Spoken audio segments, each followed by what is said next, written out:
GST filing में कितने सारे फॉर्म्स है, कौन से फॉर्म की कौन सी ड्यू डेट, बहुत ही ज़्यादा तकलीफ है। तो इस वीडियो में देखेंगे हम कि जीएसटी फाइलिंग के कौन से फॉर्म्स है और इनकी इम्पॉर्टेंट डेट्स क्या है। ठीक है दोस्तों, तो जीएसटी में पहले तो कितने फॉर्म्स है। जीएसटी में टोटल 13 रिटर्न्स है, या हम 14 भी कह सकते हैं। वो 14 क्यों, वो मैं आपको थोड़ी देर बाद बताऊंगी। तो पहले तो जीएसटी में 13 या 14 रिटर्न्स होते हैं। अभी देखते हैं ये कौन से रिटर्न्स है और इनकी सबकी ड्यू डेट्स क्या है। बहुत सिंपल है, बिल्कुल तकलीफ लेने की जरूरत नहीं है आपको। GSTR 1, तो GSTR 1 क्या है, हमारे जो सेल्स है उसका स्टेटमेंट या उसका रिटर्न। ठीक है, तो इसमें दो चीजें हैं, एक तो मंथली है, एक तो क्वार्टरली है। अगर आप मंथली फाइलिंग में हो तो आपकी ड्यू डेट है 11th ऑफ एवरी मंथ, मतलब अप्रैल की रहेगी 11th मई की रहेगी 11th जून। अगर आप क्वार्टरली फाइल कर रहे हो तो आपकी डेट रहेगी 13th of the month after the quarter, मतलब अप्रैल मई जून का बाद का मंथ कौन सा है, जुलाई। तो फर्स्ट क्वार्टर का मतलब अप्रैल मई जून, ये क्वार्टर का रिटर्न आपको 13th जुलाई को फाइल करना है। वैसे ही जुलाई अगस्त सितंबर का रिटर्न आपको 13th अक्टूबर को फाइल करना है। तो मंथली की डेट हो गई 11th और क्वार्टरली की डेट हो गई 13th। ये था GSTR 1। तो GSTR 3 भी आता है नेक्स्ट। GSTR 3B में क्या है, मंथली और क्वार्टरली, उसमें आपकी जीएसटी लायबिलिटी डिसाइड होती है। जहां पे आपने GSTR 1 में सेल्स रिपोर्ट किया है वो सेल्स यहाँ पे आ जाएगा। अगर आपके इस पे अकाउंट पे किसी ने क्रेडिट बुक किया है तो GSTR 2B या 2 में से वो भी 3B में आ जाएगा और आपको मिलेगी आपकी जीएसटी की लायबिलिटी।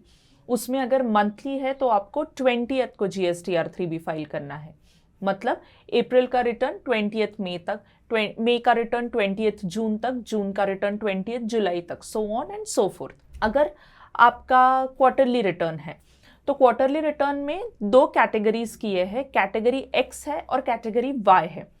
कैटेगरी एक्स में कौन से स्टेट्स है, तो ये है महाराष्ट्र, गोवा, तमिलनाडु, ये सारे MP, ये सारे स्टेट्स कैटेगरी एक्स में आते हैं।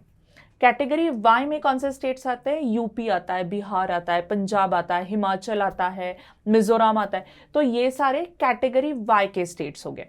तो अगर आप कैटेगरी एक्स के स्टेट्स में हो तो आपकी ड्यू डेट रहेगी 22nd, और अगर आप कैटेगरी वाई के स्टेट्स में हो तो आपकी ड्यू डेट रहेगी 24th। ठीक है, तो GSTR 3B के हमने डेट्स देख ली। मंथली है तो 20th, क्वार्टरली में अगर कैटेगरी एक्स है तो 22nd, अगर कैटेगरी वाई है तो आपकी ड्यू डेट है 24th। अभी GSTR 1 देख लिया, GSTR 3B देख लिया। नेक्स्ट देखेंगे कॉम्पोजिशन टैक्स पेयर्स के लिए कौन सा रिटर्न है। उनके लिए है CMP 08। ये जो रिटर्न है ये कॉम्पोजिशन वाले टैक्स पेयर्स के लिए रिटर्न है और इसकी ड्यू डेट क्वार्टरली ही रहती है। इसका ड्यूरेशन आप क्वार्टरली ही रिटर्न आपको फाइल करना है और इसकी ड्यू डेट है 8th of the next month, यानी कि अप्रैल मई जून क्वार्टर एंड का ड्यू डेट रहेगा 8th ऑफ जुलाई, जुलाई अगस्त सितंबर का रहेगा 8th ऑफ अक्टूबर। अभी नेक्स्ट रिटर्न आता है GSTR 4। GSTR 4 क्या है, annual return for composition tax payers. अगर आप कॉम्पोजिशन टैक्स पेयर है तो आपको GSTR 4 भरना है जो एनुअल रिटर्न है, और वो कब भरना है आपको, 30th अप्रैल को। ईयर एंड होने के बाद आपको 30th अप्रैल तक वो रिटर्न फाइल करना है। वैसे ही जो नॉर्मल टैक्स पेयर्स है उनके लिए क्या है, GSTR 9 और GSTR 9C। GSTR 9 क्या है, वो है annual return for normal tax payers. GSTR 9C है कि जिनके लिए ऑडिट एप्लीकेबल है, दैट इज 5 करोड़ के ऊपर अगर उनका टर्नओवर है। तो GSTR 9 ये एक सर्टिफाइड स्टेटमेंट रहता है जो आप CA से करवा लेते हो। तो GSTR 9 और 9C की ड्यू डेट क्या है, 31st of December. Year and जब होता है 31st मार्च को, तो आपको बहुत ज़्यादा टाइम दिया है ये एनुअल रिटर्न और GST ऑडिट करवाने के लिए, तो उसकी ड्यू डेट रहती है 31st ऑफ दिसंबर। अभी नेक्स्ट रिटर्न की तरफ जाते हैं, वो है GSTR 5। GSTR 5 कौन सा रिटर्न है, अगर नॉन रेसिडेंट कोई टैक्स पेयर है तो उसके लिए GSTR 5 रिटर्न भरना पड़ेगा। GSTR 5 आपको मंथली फाइल करना है और उसकी ड्यू डेट है 20th ऑफ एवरी मंथ, यानी कि अप्रैल का रिटर्न आप 20th मई तक भरोगे, मई का रिटर्न 20th जून तक भरोगे। अभी GSTR 5 जैसा ही एक रिटर्न है GSTR 5A, जो कि रहता है non resident OIDAR tax payers के लिए। अब ये NROIDAR ये क्या है? बहुत सिंपल है। नॉन रेसिडेंट जो लोग रहते हैं जो कि online information and database access retrieval services देते हैं, उनके लिए ये GSTR 5A रिटर्न बनाया गया है। तो ये रिटर्न भी वो मंथली फाइल करेंगे जिसकी ड्यू डेट रहेगी 20th of every month. Next return देखते हैं GSTR 6। ये रिटर्न किसके लिए है? जो इनपुट सर्विस डिस्ट्रीब्यूटर्स होते हैं, जो कि अपना जो एलिजिबल क्रेडिट है वो अपने ब्रांचेस में अगर देना चाहते हैं तो वो GSTR 6 में देंगे या GSTR 6 रिटर्न फाइल करेंगे। अभी GSTR 6 जो रहता है वो भी मंथली फाइल करना पड़ता है ये इनपुट सर्विस डिस्ट्रीब्यूटर्स को, और उसकी ड्यू डेट है 13th of every month. Again अप्रैल का रिटर्न है तो 13th मई का रिटर्न है तो 13th जून। तो ISD को कौन सा रिटर्न भरना है डिस्ट्रीब्यूट करने के लिए क्रेडिट? GSTR 6। नेक्स्ट जाते हैं GSTR 7 रिटर्न पे। तो GSTR 7 ये जो रिटर्न है वो उन टैक्स पेयर्स के लिए है जो TDS डिडक्ट करते हैं, तो इनके लिए ये मंथली रिटर्न रहेगा और इनकी due date 10th of every month रहेगी। नेक्स्ट जाते हैं GSTR 8 की तरफ, जो कि है ई-कॉमर्स लोगों के लिए, ई-कॉमर्स सर्विस प्रोवाइडर्स के लिए। उनकी भी ड्यू डेट रहती है 10th of every month. Next आता है GSTR 10। ये रिटर्न बहुत इंपॉर्टेंट है।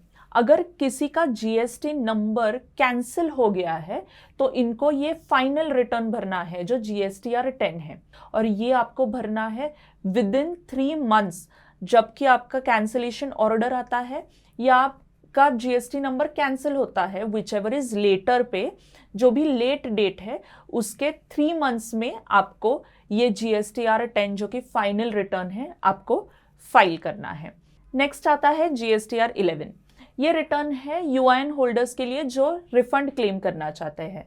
अभी ये UIN होल्डर्स कौन से है? मतलब एम्बेसीज है या फॉरेन डिप्लोमेट कमीशंस है, ये सारे लोग जो है ना वो उनके लिए कोई आउटवर्ड सप्लाई है नहीं, टैक्सेबल सर्विस तो कोई देते नहीं है, लेकिन बहुत सारे सर्विसेज वो लेते हैं, तो इसके लिए उनके पास बहुत ज़्यादा रिफंड आ जाता है या बहुत ज़्यादा इनपुट टैक्स क्रेडिट आता है।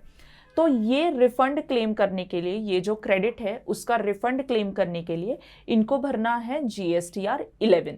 GSTR 11 इनको हर महीने फाइल करना है। मंथली है इसकी ड्यू डेट और उसकी ड्यू डेट है 28th ऑफ एवरी मंथ। सबसे लास्ट आता है ITC 04। ये एक स्टेटमेंट है जो प्रिंसिपल जॉब वर्कर फाइल करता है अपने सारे गुड्स जो भेजे गए हैं या रिसीव हुए हैं जॉब वर्कर से, उनके लिए। तो इसमें 2 पार्ट्स है, एनुअल भी फाइल कर सकते हैं, हाफ ईयरली भी फाइल कर सकते हैं। अगर एनुअल एग्रीगेट टर्नओवर जो रहता है वो 5 करोड़ से ऊपर है तो हाफ ईयरली फाइल करना है, अगर 5 करोड़ से नीचे है तो एनुअली फाइल करना है। एनुअल की डेट है 25 अप्रैल। पूरे साल का रिटर्न रहता है एनुअल रिटर्न, तो वो रहता है 25 अप्रैल को। 25 अप्रैल को आपको वो ITC 04 स्टेटमेंट या रिटर्न आपको फाइल करना है। अगर हाफ ईयरली है तो इसमें 2 डेट्स आएंगे जो कि है 25 ऑफ अक्टूबर और 25 ऑफ अप्रैल।